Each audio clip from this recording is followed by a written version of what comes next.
This banjo ended up aesthetically being one of my favorites that I've ever made, with this really dark color to it. And yeah, the build went really well, but here it is from the top, and I'll try to go into detail on some things that I don't always go into detail as much on. And then at the end, I'll take it to the beach and play it a little bit. So the main aesthetic request for this build was that it be as dark as possible. So I'm using Walnut for the neck, and I'm using Wenge for the fingerboard. And I never thought to use like two dark woods like that together, but immediately I really started getting excited about it because it already looks cool. I don't work from set measurements or plans typically, but what I'll usually do is I'll mark the nut first. So I'll usually leave between 5 and 6 inches for the headstock, and I'll mark the nut. So that's the nut, mark that out. Now I know where the nut is on the front and side. And when I know where the nut is and I know the scale length, for this I want the scale length to be 26¼ inches, which is standard for a banjo.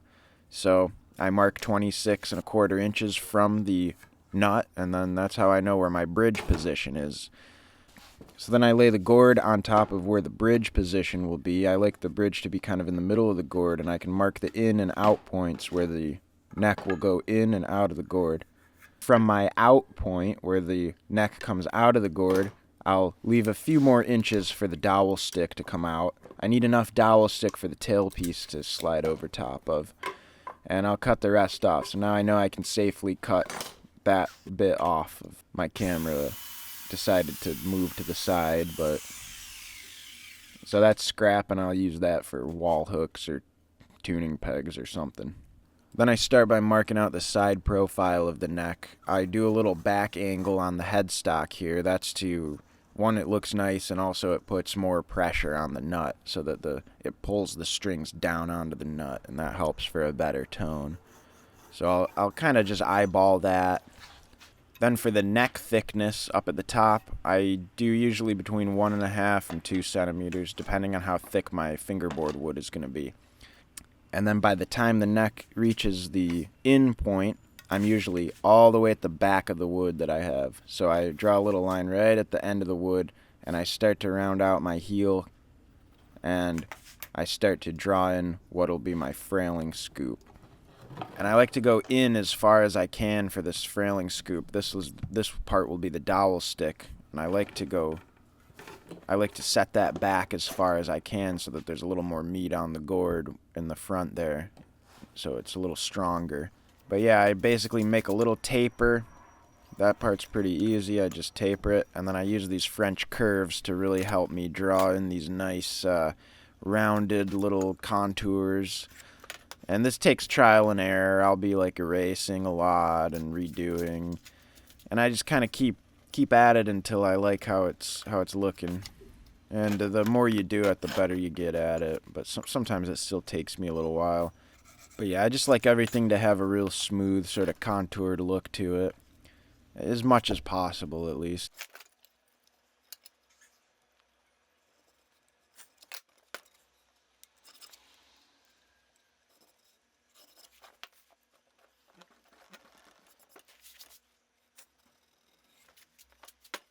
And here it is held up. And this is the final check when you kind of hold it up like this and it looks good. Then you're ready to cut. So then I cut it right out on the bandsaw. And one tip with cutting stuff like this out on a bandsaw is you can go as slow as you want. There's no reason to rush it. This takes me a long time sometimes. I speed it up for the video, but I take it real slow and I still get a kind of wavy, crappy cut half the time, but I think that's just because my saw is not set up properly. Then to prep for the fingerboard glue up, I want to get this as flat as I can, so I use this piece of marble with some sandpaper taped onto it. Get that pretty flat, and you can be checking that with a ruler. Make sure it's really flat.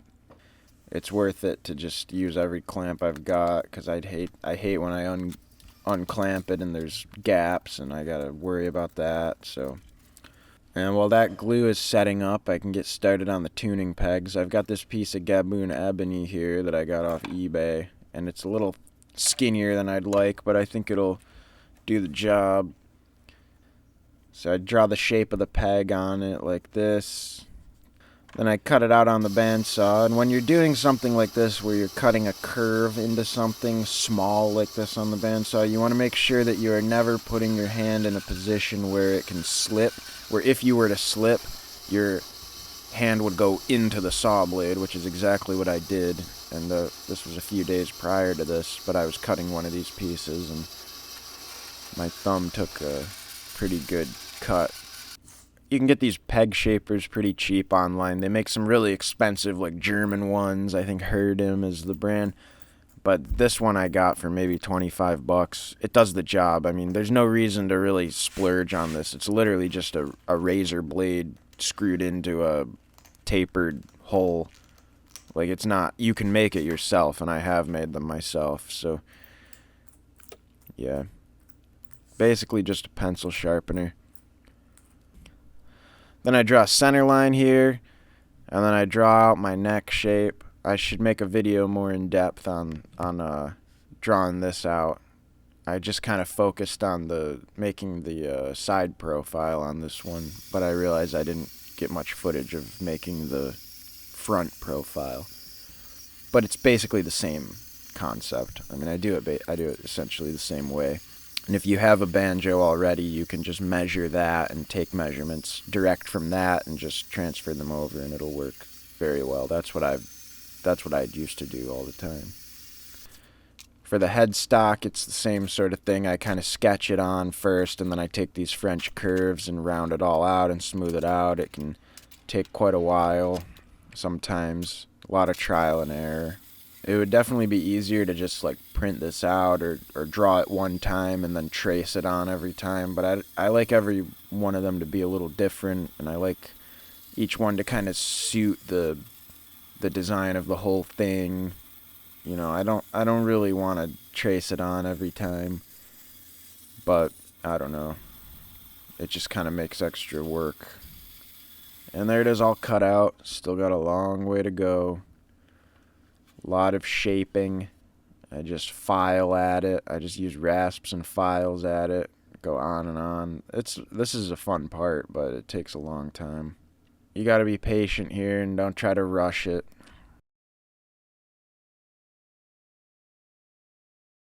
So then I'm measuring out my bridge position again, and I'm doing that so that I can really dial in these in and out points on the neck, because I'm about to mount the neck onto the gourd and drill the holes in the gourd, and I want to make sure that I know right where my in and out points on the neck are, so I know how big to make the holes.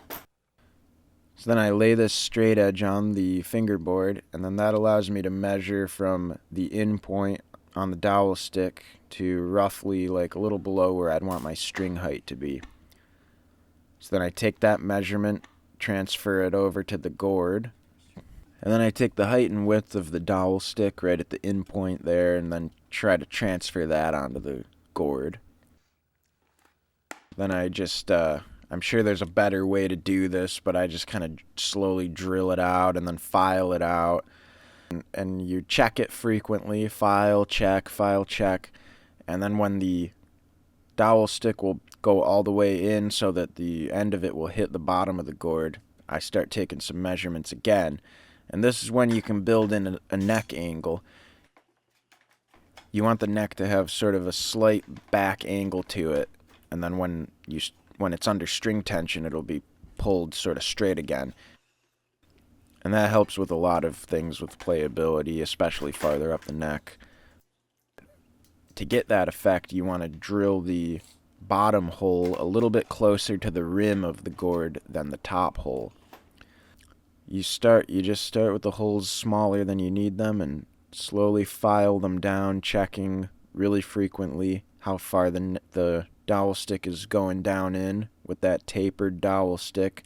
And when the bridge position that you should have marked out is right where you want it, then you're done and you stop filing. And I even stop filing when the bridge position's a little bit higher than I want it, because I know there will be sanding and there will be this and that, and I can always move it down, but it's not easy to move it up again. I reinforce these gourds with fiberglass, and here I'm just adding a little extra reinforcement around the the dowel stick holes, just in case. I don't know. And a unique thing about this banjo is that the client it was going to has a visual impairment, so we were trying to come up with some tactile fret marker idea. So the idea was to have the fret dots protrude from the side of the neck, and I tried brass, bone, and then I tried an ebony inlaid slightly. And I really liked the look and the feel of the bone and the ebony. So the idea was to do frets 3, 5, 7, 10, and 12 with the bone sort of protruding a little bit, and then all the rest of the frets, the ebony, with like a slight recess. And theoretically, that will make it pretty easy to just figure out right where you are on the neck just by the feel of your thumb on the side of the neck. So I had to drill out a lot of plugs of ebony, and that, wasn't easy, but it was pretty, not too many problems with that. But then when I had to go drill the bone out, I'm just working with this. This is a leather stamp that I filed teeth into, and I'm trying to cut bone on it. It's not easy at all. And it's funny, I tried a lot of different ways. I tried to lubricate it with oil. I tried to have water spraying on it all the time. Those seem to just make it worse. You can see the teeth on this thing are just, I sharpen them, and then the next minute they're just completely dulled by this bone. You can see it skates all over, and then it finally grabs hold, and then it cuts for a second, and then it just starts burning it. And that smell was pretty horrible. I've cut bone plugs before this way, but for some reason it was giving me so much extra trouble this time. And I don't really know what I did, but I kind of just gave up for the day, came back the next day, tried to do it, and it worked fine. It was 10 times easier. I changed nothing. It was just a different day. So sometimes it's just like that, I guess. I don't know. It was funny. But then for the inlaid dots, I had this sort of ball Dremel attachment, and that worked for a few of them, but then it just kind of filled up with dust and burned pretty bad. So after the first few dots, I just started using a larger drill bit and running it backwards to kind of create these indentations. This is really a key step, is making sure your fingerboard is dead flat, especially on one of these fretless instruments. You'll get all kinds of buzz and all kinds of problems if this fingerboard isn't dead flat. So I will usually spend quite a long time, more time than I show in the videos, trying to get those things flat. I got this really nice spotted goat skin from Motherland Music in Inglewood. Really cool, really cool store. If you're in Southern California, definitely check them out. It's a good price for this whole big piece of goat skin. And going with the really dark color theme of this banjo, I wanted to give this a really dark coffee stain. Here's it after just a few hours, but I left it, I believe, overnight. So we'll check back on that in a minute. And I had this walnut gourd stain that I got from Welburn Gourd Farm one of the last times I was there. So I started rubbing that all over the gourd to try to get even the gourd darkened up. And I really liked the look of it. It gave it this really nice sort of burnt golden color I'll probably use that more often. Probably get another bottle of that stuff. And here's the hide after I soaked it overnight and then let it fully dry. That's important. You want it to, if you soak it for a long time like that to get it to take up a color, you want to let it fully dry out again before you then re-soak it. Otherwise, it's just too waterlogged. You don't want to soak it for too long when you're going to stretch it. It doesn't stretch quite the same way if it's super waterlogged, at least in my experience. But I let that soak for about another 20 minutes and started tacking it on. And the big thing with tacking these heads on is I use hide glue, and then you want to really pull at it every tack all the way to the end. You don't want to get it tight. You don't want to, you get the first 6 or 8 tacks in and you pull as hard as you can and get it real tight, and then you just kind of go easy on the rest of the tacks. You want to really pull it tight with every tack you put in there, because that's what actually cinches it up. The first, X amount of tacks aren't even as important as you would think. It's the cinching and cinching and cinching, and you can make it too tight, so you want to be careful of that. But I used to struggle, and I know a lot of people struggle with getting really tight heads on these things, and you just have to really yank at it with each and every tack all the way till the end. And there it is. Just gotta wait for that to dry, but it's looking nice. And so it's really nice to put the first coat of oil on the necks here.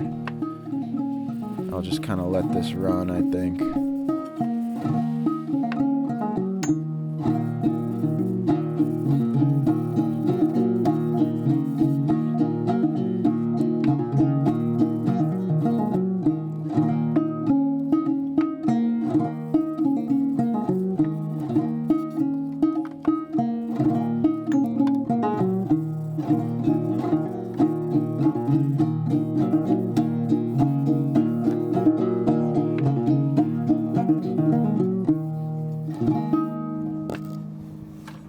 I wood burned in my initials and then the gourd number. This one is 33. Here it is, all going together. There's the tailpiece going on. All the tuning pegs are installed, and I'm just putting the nut on here. And before I put the 5th string peg, or the pip as people call it, I like to string it up and just make sure everything's okay. Because if the fingerboard has irregularities, it needs to be reflattened, no big deal, I can just do that. But if the 5th string peg is in there, then I have this whole mess of trying to get the 5th string peg out of there and have to redo that whole thing. So I like to just string it up, make sure I'm not getting any buzz anywhere, make sure there's no problems. And then I'll take the strings off, throw that 5th string peg in, and then I'll be done.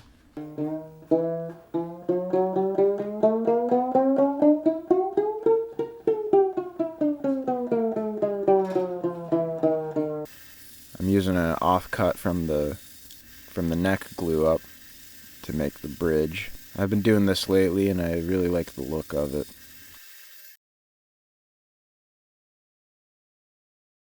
Then I string it up for the final time, and that's that.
Well, that might be all I got in me today. I think I've got the flu coming on. I really don't feel good. I barely hauled myself out here.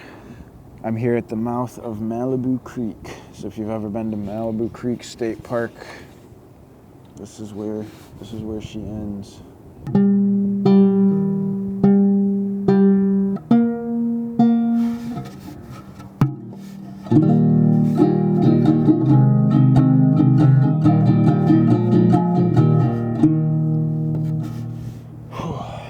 What should I play?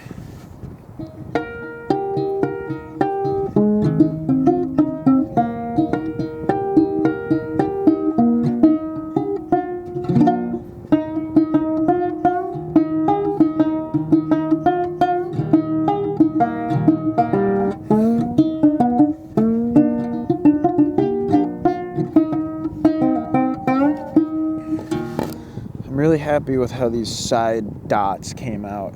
It's a little tricky because when the thumb goes over,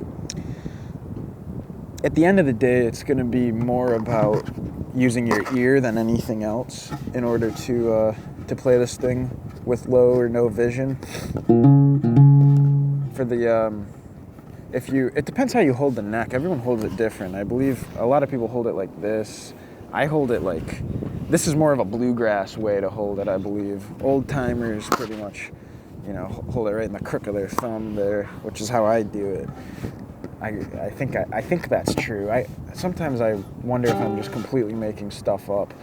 But yeah, if you hold it like this, then the sort of bone of your thumb rides right along where these marks are. And then you can find it.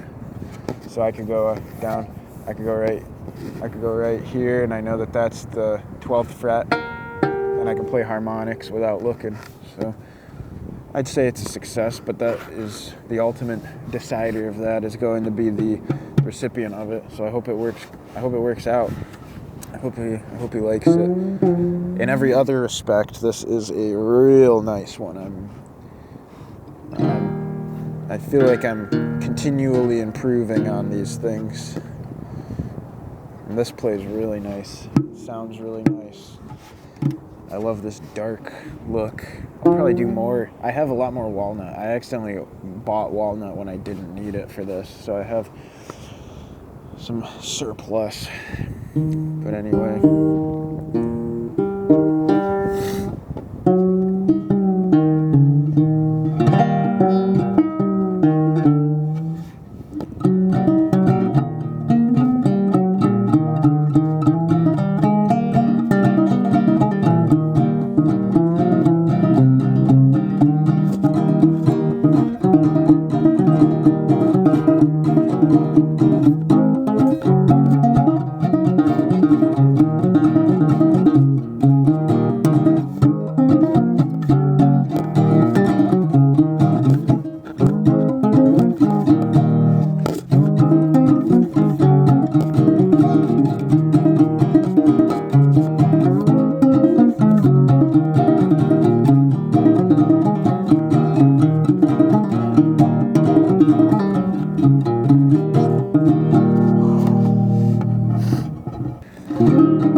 Oh, guys, I'm sorry. I think I gotta call it. I need some water. I'm really not feeling good.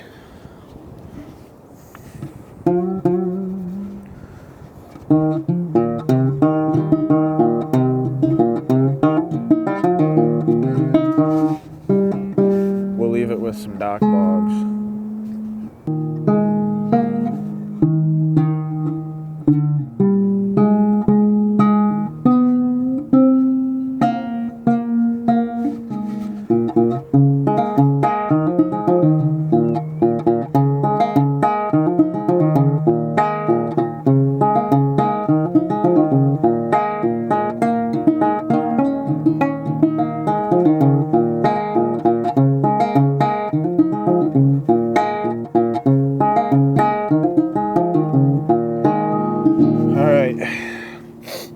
Thank you very much for watching. New Year's resolution for me is to learn some new songs. Sick of playing the same old ones over and over and over. Oh man. I feel like I'm 80 years old right now. Oh. Please be recording. Please be in focus.